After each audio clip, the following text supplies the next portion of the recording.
అందరికీ నమస్కారం. నేను రమ. ఈ రోజు మనతో ఉన్నారు ప్రముఖ ఆధ్యాత్మికవేత్త, జ్యోతిష పండితులు, దత్తాత్రేయ గణపతి ఉపాసకులు మరియు అమ్మవారి సేవకులు బ్రహ్మశ్రీ మురళీధర్ శర్మ గురుగారు ఉన్నారు. మాట్లాడదాం. నమస్కారం గురుగారు. మహాదేవ శ్రీమాత్రే నమః. గురుగారు, జూన్ నెల నుంచి గురు మార్పు రాబోతుంది. మరి గురు మార్పు ఎలాంటి ప్రభావం చూపిస్తుంది? ముఖ్యంగా ద్వాదశ రాశుల వారందరికీ కూడా ఏ రాశుల వారికి కొంచెం మంచిగా ఉంది, ఏ రాశుల వారికి ఏదైనా ఇబ్బంది ఉంది, అలాంటి పరిహారాలు చేసుకోవాలి? తప్పకుండా అమ్మా. ముందుగా ప్రేక్షకులకు అందరికీ కూడా మొట్టమొదటిసారిగా అని కాదు కానీ, ఎందుకంటే చాలా మంది ఇవాళ రేపు ఈ యొక్క సోషల్ మీడియాను టార్గెట్గా చేసుకొని కావచ్చును. సోషల్ మీడియాలో చాలా మంది తెలుసో తెలియకనో వారికి ఉండేటువంటి జ్ఞానంతో మాట్లాడుతున్నారు, చెప్తూ ఉన్నారు. ఏది ఏమైనా గురువు అతిచారంతో మారడం లేదు. గురువు అనేటువంటి గ్రహము చాలా అద్భుతంగా సంవత్సరానికి ఒకసారి మారేటువంటి సందర్భాలలో మార్పు అనేటువంటి జరుగుతుంది. చాలా మంది అతిచారంతో గురువు మార్పు జరుగుతుంది అని చెప్పి మొన్న ఈ మధ్యలో వీడియోలు కూడా రిలీజ్ చేయడం జరిగింది. కానీ అతిచారం కాదది. ప్రతిసారి గురువు మారేటువంటిది, ప్రతి సంవత్సరం మారుతూ ఉంటాడు. అతిచారం ఉన్నది.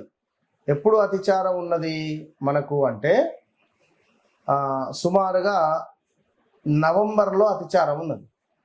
సుమారుగా నవంబర్లో గురువు సింహరాశికి వచ్చి మళ్ళీ వక్ర దృష్టితో వెనక్కి వెళ్ళి మళ్ళీ మనకు ఈ యొక్క కర్కాటకంలోకి రావడం జరుగుతున్నది. కనుక ఎవరు ఎలాంటి ఆందోళన పడాల్సినటువంటి అవసరం లేదు. ముఖ్యంగా ఈ యొక్క ద్వాదశ రాశులలో ఏది ఏమైనప్పుడు గురువు అంటే మనకు ఎలా అంటే ఒక ఉద్యోగం, ఒక గృహ నిర్మాణం, ఒక వివాహ ప్రయత్నాలు, ఏది అనుకుంటే అది మనకు అద్భుతంగా ముందుకు సాగే విధంగా ఉండేటువంటి పరిస్థితులు. అదేవిధంగా కొంత stomach related issues, chest related issues, గొంతుకు సంబంధించిన సమస్యలు, చెవికి సంబంధించినటువంటి సమస్యలు, అదేవిధంగా మనకు ముక్కుకు సంబంధించినటువంటి సమస్యలు, వీటి వల్ల కొన్ని ద్వాదశ రాశుల వారు ఇబ్బందులు పడేటువంటి పరిస్థితి ఉంటుంది. అందులో మొట్టమొదటిది ఇబ్బందులు పడేటువంటిది మేషరాశి. రెండవది వచ్చేసి మనకు కర్కాటక రాశి. మూడవది సింహరాశి. మనకు అలాగే చూసుకుంటే నాలుగవ రాశి వృశ్చిక రాశి. ఐదవ రాశి ధనస్సు రాశి. ఆరవ రాశి కుంభరాశి. ఈ 6 రాశులకు సంబంధించి కొంత ఇబ్బంది కలిగించే సందర్భాలు ఉన్నవి. అయితే ఇందులో ముఖ్యంగా ఏ అక్షరము అంటే అనూష, అనిత, అఖిల, అరవింద్, ఆనంద్, ఈ పేర్లు. రెండవ అక్షరము లక్ష్మణు, లక్ష్మి, లలిత, లలిత్. ఆల్రెడీ వీరికి సుమారుగా ఒక 10 నెలల నుండి వ్యవస్థ బాగాలేదు. మినిమం ఒక 8 నుండి 10 నెలల నుండి వీరికైతే ఎలాగూ బాగాలేదు. అది ఎవరు ఏమిటి అనేది వారికి వారే క్వశ్చన్ వేసుకొని చూసుకోండి, నేను చెప్పింది సత్యమా కాదా అని. రెండో విషయం ఏమిటి మనకు చూసుకుంటే వా, వి, ఊ, వే అక్షరాలు కూడా బాగాలేదు. వసంతు, వంశీ, వరుణు, వినయ్, ప్రదేశ మార్పులు, స్థానచలనాలు, గొడవలు, మనీ రిలేటెడ్ ఇష్యూస్, అప్పులు చేయడాలు, నమ్మిన వారి నుండి మోసం పోవడాలు, ఇలాంటివి సిచ్యువేషన్స్ ఫేస్ చేసిన సందర్భాలు ఉన్నవి ఫేస్ చేస్తుంది. రెండవది హెచ్ అక్షరం వారు జాగ్రత్తగా ఉండండి. వీరు ఆల్రెడీ 2022, 23, 24 ఇబ్బందులు ఎదుర్కొన్నారు. ఇక నెక్స్ట్ సింహరాశి. మా, మీ, మూమే, ఎం అక్షరము, టీ అక్షరము. వీరికి కొంతమేర ఇబ్బంది కలిగించే పరిస్థితి ఉన్నది. ఇప్పుడు చూసుకుంటే తమిళ్ విజయ్ సంబంధించి పేరు రీత్యా తనకు వృషభ రాశి రావడం జరుగుతుంది. వృషభానికి ఇప్పుడు విపరీతమైన గురుబలం ఉండడం ద్వారా అద్భుతమైనటువంటి యోగం వచ్చింది. అదేవిధంగా మా, మీ, మూమే మమతా బెనర్జీ. ఉదాహరణకు అర్ధాష్టమ శని మొత్తం బ్యాడ్ ఇమేజ్ కానీ బ్యాడ్ అంటే లైక్ ఉన్నప్పటికీ కూడా ఫెయిల్ అయ్యేటువంటి పరిస్థితి ఉంది. ఇక రెండవది ఇంకొకటి ఏమిటి అంటే మనకు ఇక్కడ నా, నీ, ను, నే అక్షరాలు. నా నీ నూనె అక్షరాల వారు జాగ్రత్తగా ఉండండి. మరొకటి బా అక్షరము, బాబి బూబే పేర్లతో మొదలయ్యేటువంటి వారు. ఇక మరొకటి ఎస్ అక్షరం, సా సి సు సే కుంభరాశి. ఇక నెక్స్ట్ మీనరాశి బాగుంది.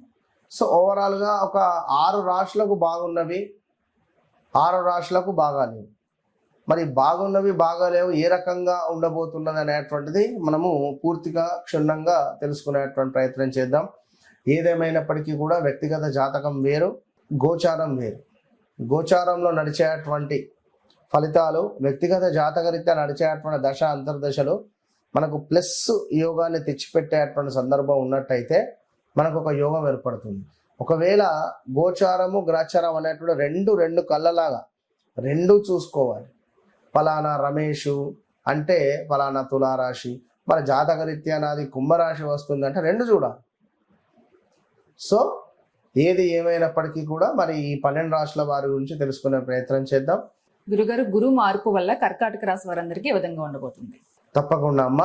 కర్కాటక రాశి, కర్కాటక రాశి అనగానే మనకు భావోద్వేగాలు అధికంగా ఉంటాయి. ఎమోషనల్గా ఉంటారు. ఏదైనా ఉంటే మనసులో పెట్టుకుంటారు. చంచలమైనటువంటి మనస్తత్వం. నీరు ఏ విధంగానైతే ప్రవహిస్తూ ఉంటుందో, అలలు ఏ విధంగానైతే వస్తూ ఉంటావో ఆ విధంగా వీరి మనసు మారుతూ ఉంటుంది. పాపం అలాంటి మీకు 2022 ఆగస్టు నుండి 2024 25 ఆగస్టు వరకు కూడా తీవ్రమైనటువంటి ఇబ్బందులు, కాళ్ళ నొప్పులు, ఈఎన్టీ సమస్యలు, stomach related issues, money related issues, భార్యాభర్తలలో విపరీతమైనటువంటి గొడవలు ఏర్పడిన సందర్భాలు ఇలా ఎన్నెన్నో పాపం ఆన్లైన్లో కానీ లేదా ఎవరికో డబ్బులు ఇచ్చి కానీ మోసపోయినటువంటి వారు మీరే. మరి ఇప్పుడు దాన్ని తీర్చిదిద్దుకునేటువంటి బాధ్యత మీదే. కనుక మీకు ఈ 2026 ఈ యొక్క గురువు యొక్క మార్పు అనేది మీకు ఒక శుభంగా గోచరిస్తున్నది. చాలా అంటే చాలా పాజిటివ్ వైబ్రేషన్ ఉండబోతున్నది. మరి అలా అని చెప్పి ఇది మీకు ఒక సువర్ణ అవకాశం కర్కాటక రాశి వారికి. ఎందుకు సువర్ణ అవకాశం అంటే 12 సంవత్సరాలకు ఒకసారి, సుమారుగా 11 సంవత్సరాలకు ఒకసారి గురుగ్రహము కర్కాటకంలోకి ప్రవేశిస్తుంది. కర్కాటక రాశి అంటే గురువుకు ఉచ్చ పొందేటువంటి ప్రదేశం ఇది. అంటే అక్కడ చాలా సంతోషంగా హ్యాపీగా ఉంటాడు గురుగ్రహం. మరి సో మీ ఇంట్లో ఎంతో సంతోషంగా హ్యాపీగా ఉండేటువంటి యొక్క గురు భగవానుడు మీ ఇంటికి వచ్చిన ఎడల మనం ఏం చేసుకోవాలి అంటే గురు సేవ చేసుకోవాలి.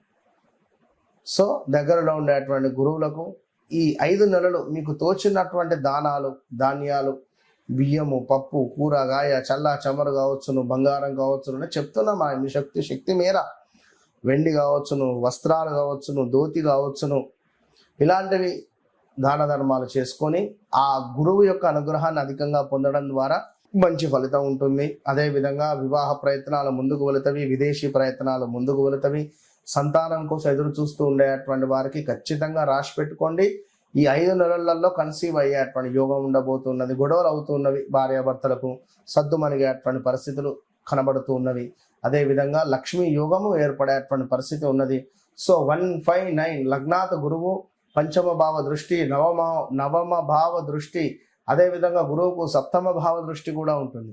మరి ఇన్ని దృష్టిలు ఉండేటువంటి యొక్క గురువు మరి మీకు విశేషమైనటువంటి యోగాన్ని తెచ్చిపెడతాడు. సప్తమ భావం అంటే వివాహం, అదేవిధంగా 9వ భావం అంటే మనకు ఒక పూర్వజన్మలో చేసుకున్నటువంటి పుణ్యం, పంచమ భావం అంటే అభివృద్ధి, లగ్నాత్ ఉండడము అంటే ఇది మనకు ఒక జ్ఞానం వచ్చేటువంటి పరిస్థితి. సో ఓవరాల్గా ఉద్యోగంలో మార్పులు, స్థాన చలనాలు, అదేవిధంగా మనోవాంఛ సిద్ధి, దైవానుగ్రహము కావచ్చును, ఐశ్వర్య ప్రాప్తి, ఇంకా మనకు స్థిరాస్తులలో లాభాలు, అన్నింట అద్భుతమైనటువంటి ఫలితాలు గోచరిస్తున్నవి కర్కాటక రాశి వారికి. అయితే తప్పకుండా ఏదైనా హోమం కానీ, ఏదైనా అభిషేకాలు కానీ నెలకొకటి చేసుకునే ప్రయత్నం చేయండి. చిన్నగా అయినా పర్వాలేదు.